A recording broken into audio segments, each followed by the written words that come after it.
Hello everyone, Pallytime here. It is finally time for the Lost Vikings to enter the arena for our A through Z playthrough. Because of course their name is the Lost Vikings. Of course. Of course. The Vikings have historically been one of the most difficult characters to play in this game. You control each of them separately. So Olaf goes off and does tanky things, Belog goes and cleaves stuff down, and then Eric is so fast and so brave that he can do anything that he would like. However, usually in the past, you would play with your characters very separated, split pushing, gathering XP to the best of your ability, and would only clump up your Vikings for team fighting. However, on June 3rd in 2020, Blizzard did release some talents to incentivize you to actually group up your Vikings and play with a more unified play style with the three of them working together. However, I don't do that at all. So if that's what you're looking for here, then you are not going to see it. The Vikings do have a win rate of, where did they go? 54.75%, the third highest in the game right now, just behind Johanna and Rhaegar, who are sitting at the tippy top. However, their popularity is not very high at all. Popularity of only 4.28%, and half of that is banned. Yes, half of the popularity of the Vikings is just people removing them. If we sort by popularity, that means the Vikings are in the bottom 10. And if we sort by pick rate, they're the second lowest played character, just behind Cho'Gall. I hope you guys enjoyed today's video. If you do, please be sure to hit the thumbs up button, and we will be back soon. Next A through Z, we're taking a look at Thrall, and it's been a long time. All right, ladies and gentlemen, we find ourselves on a two-lane map, every Viking's worst dream. I still think I'm gonna go for Viking bribery because getting turrets for my team has a lot of value to it, but we should be able to completely smash most of the objectives on this map. Chat, quick question: if I get Merc Lord, does that affect the boss? This guy? It doesn't, right? So I guess that's out too. Kind of awkward, actually. Kind of awkward going into this. Ugh. All right, so level 1, we're going to go for Viking bribery. I'm also going to keep one of my Vikings in the bottom lane all the time. We'll leave Olaf and Belog in the top lane, our tanky boy and our lane clear boy. And then Eric can head down to the bottom lane just to participate, just to be close enough that he gets credit for some minion kills. We do have a lot of obstacles stacked against us in this game. For instance, the Kel'Thuzad can chain to me if I'm not paying attention, which means I kind of always need to be looking at the bottom lane here. Speaking of Kel'Thuzad, he is going to be the first one to be taken down as the enemy team grouping up as 5 here in the bottom lane, while we are getting free soak up top. If you've never seen the Vikings before, each one of them is controlled individually. If I press 2, I control my cleave guy. If I press 1, I control my tanky guy. And if I press 3, I control my fast guy. We can press 4 to issue them all commands at the same time. And you can also click and drag if you're on a normal control scheme to select a group of Vikings and then tell them what to do. I'm playing even harder hard mode because my left click is assigned to attack move. So I actually can't click and drag. It does not exist for me. Eric, so swift, so brave, moving up to the front line of the enemy team, but not able to do too much. He's going to fall back. Falstad was pushing top, but it looks like he's not over eager to keep that going, or at least not pushing too far forward, although he definitely could. A lot of pings going down for the Samurai. Johanna wants to take it. See, the beautiful thing about Vikings is if the friendly team wants to go grab that, I can continue to soak top and bottom theoretically and help them get it. There is a case to still take Mercenary Lord because I would take less damage from the Samurai, so I could probably farm it on my own, but I don't know if that's something I really want to pursue. Most of the enemy team missing right now. Olaf getting hit by a bird right in front of his tower. The enemy team is likely getting their Samurai at this very moment, so we will help our team get our Samurai as well, excuse me. We are still soaking XP, so we do beat the enemy team to level 4. They are completely missing from the entire map, so they lose all of that. Now they're beginning to reinforce the bottom lane. We're going to get Eric the Swift. If he's moving, he's going to be healing, so we can keep him on the map for extended periods of time. Defending against this is not going to be the easiest thing for me to do, but I think we'll just keep Eric down in the bottom lane. He'll keep soaking XP during the objective, and I'm just going to have to kind of watch the side lanes as this is progressing. Never an ideal situation to find yourself on a 2-lane map with the Vikings. They really excel when they're able to push out waves really aggressively on big maps. But we can certainly make this work. Currently moving the objective, and the enemy team is on the wrong side of the map, which means they're going to have to travel quite a ways to get to me. We can move Olaf back out front. Ooh, that sucks. I don't think I can get away from him even if I tried. The flanking Falstad does take me down, but that's fine because the rest of our Vikings are still doing the right thing and still getting XP contribution for our team. We're closing up on level 7 pretty quickly. Olaf's taking a lot of damage. Hold on. You sons of bitches. Closing on level 7 pretty quick. This is when we're going to get spin. This increases my split pushing potential quite a bit. Let's get all of my Vikings regrouped. Try to get him away from Falstad if we can. Friendly team moving this down. We will help them do that. Get these two guys back up in the top lane. And I think we have this. If Falstad doesn't fly up to the top relatively quickly, he is going to miss out on that farm. And it looks like he's pretty invested in this team fight, just like Nova was before she got picked off and taken down. I don't want to move up too far here, but I want you guys pushing. How long on our samurai? 40 seconds. I could probably solo the samurai. I assume I could. One thing we can do, because this is clearly pushing in, let's take this camp just beneath it. These camps actually give a ton of XP on this map and should not be slept on. So if I can grab this while I have a quick second to myself, I'm going to try to do it. We are going to pick spin to win, although I'm level 8 when I picked it. My bad, a little too slow. Falstad flying back up to the top lane. We're going to kind of fall back a little bit after we take this, I think. Olaf does have the Muradin health regen passive. That's kind of his gimmick, so he can move up and take some damage and then fall back and usually be pretty healthy at the end of it. Samurai is up at the moment. Let's see if he pushes in. If I can get him to focus Olaf, we'll be okay. If he focuses Belog, we're a little less okay. Unless he's a stacking lightning rod quest, and he is not. Okay. I don't want to give him just free stacks just because I can soak the damage. Falstad going for that camp that we took over earlier. Might try to pressure him a little bit here, especially after he kills off the majority of these dudes. We might be able to move in and do something. Yes, we recaptured it for the home team. You love to see it. Now, let's see. Ooh, I'm scared. I'm scared. Oh, don't cleave me, please. Okay, we got the micro. We can do this. We can do this. Just need to make sure we're getting out of the AoEs whenever those happen. Olaf can... Like, if I got that Mercenary Lord trait, we would literally not even see our health bar moving here, I feel like. We're going to sprint Eric down to the bottom lane, keep the top lane pushing. The friendly team is about to hit level 10, so we should literally just pick a fight because we can. That is what the Vikings allows their team to do more so than anything else. If they are being played properly, woo, that's a lot. They are able to get an XP lead so fast and maintain it so fast, the likes of which like only Abathur and maybe like post-level 10 Ragnaros can really keep up with. But on big maps like Cursed Hollow or something, you can also interact with the objective while your team is pushing something else.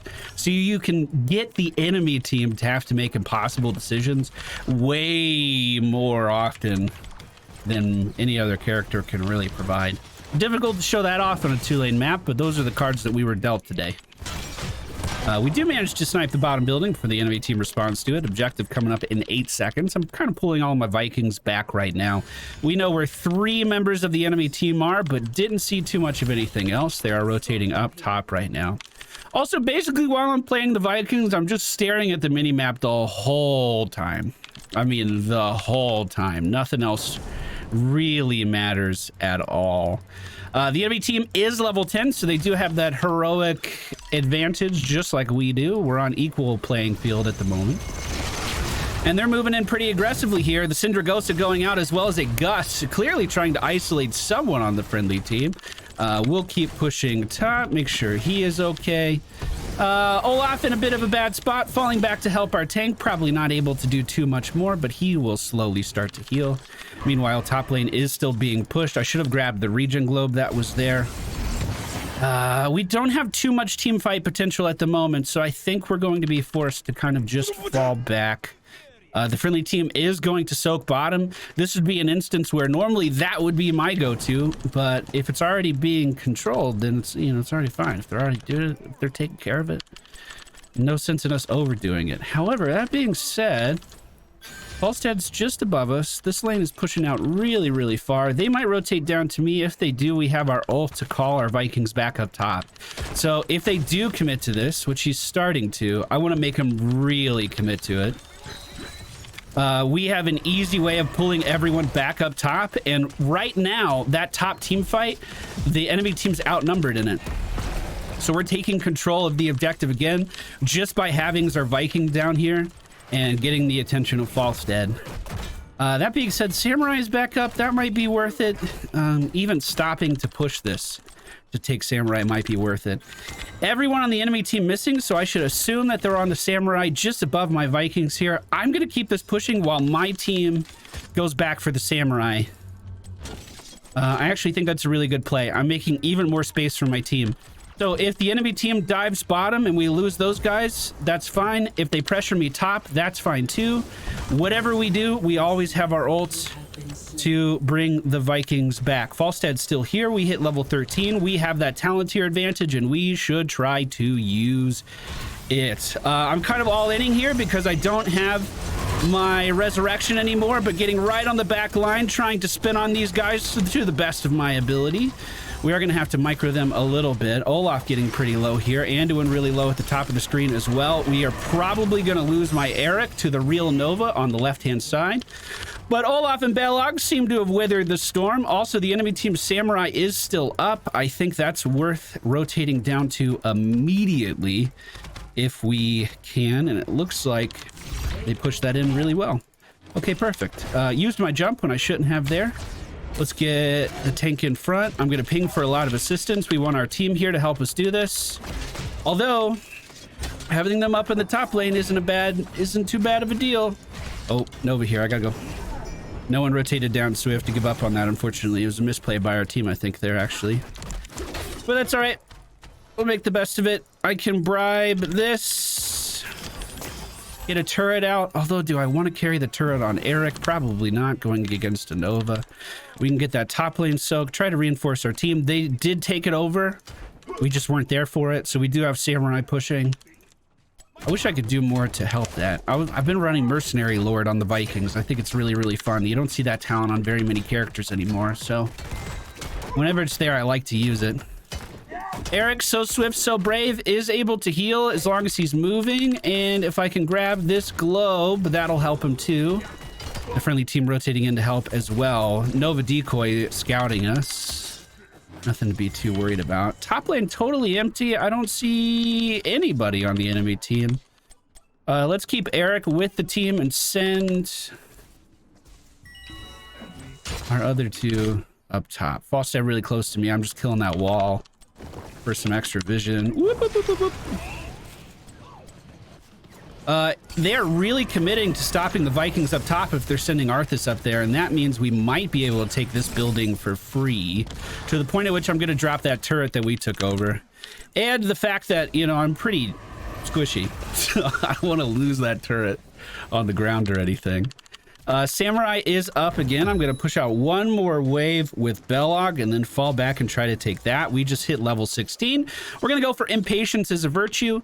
This is going to lower all of our cooldowns and, more importantly, make it so I can resurrect my Vikings even more often. This push still going fine.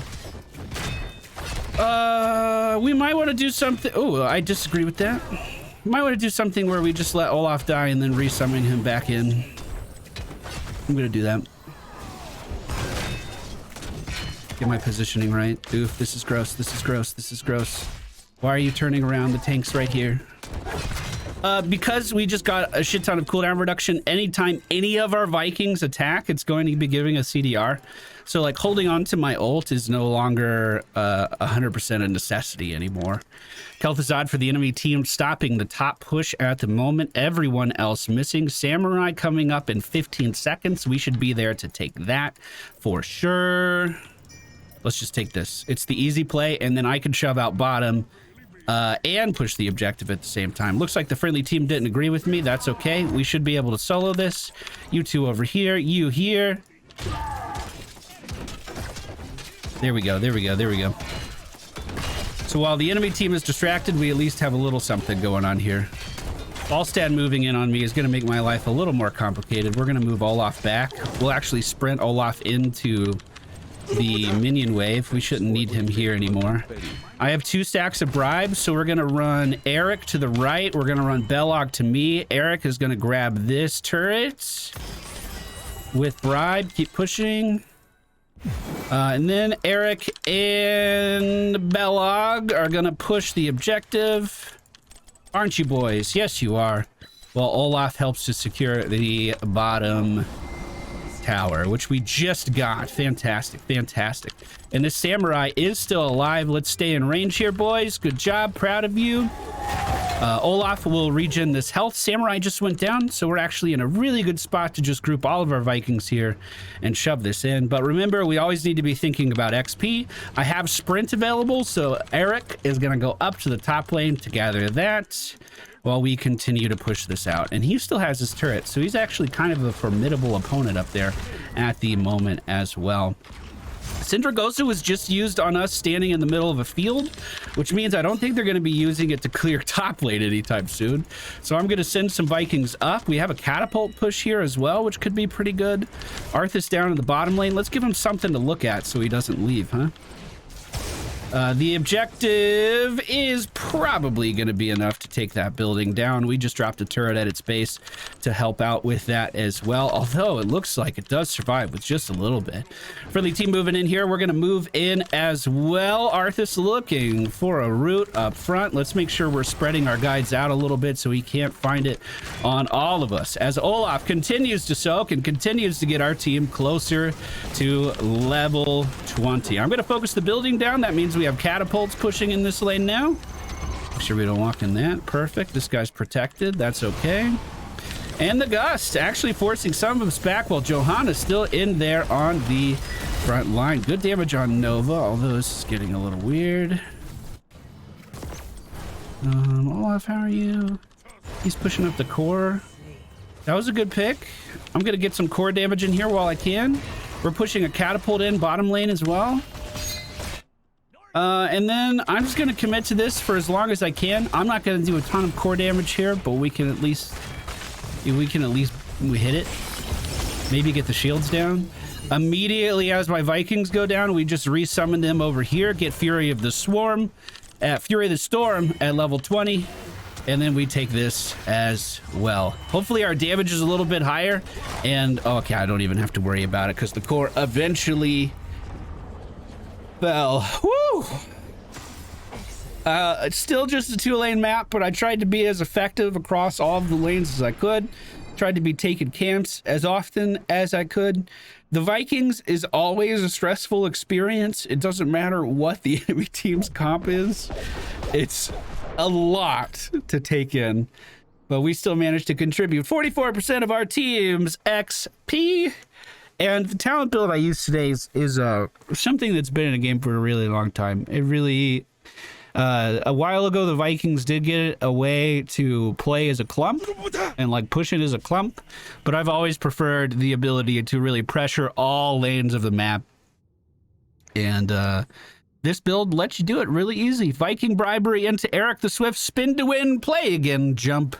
Impatience is a virtue, and fury of the storm. Basically, once you get to level 20, your pushing capabilities go through the roof with the combination of Fury of the Swarm as well as Impatience as a virtue, letting you use play again and your spin all of the time, which is pretty Nutty. I don't feel like I did very much hero damage at all. No, I didn't.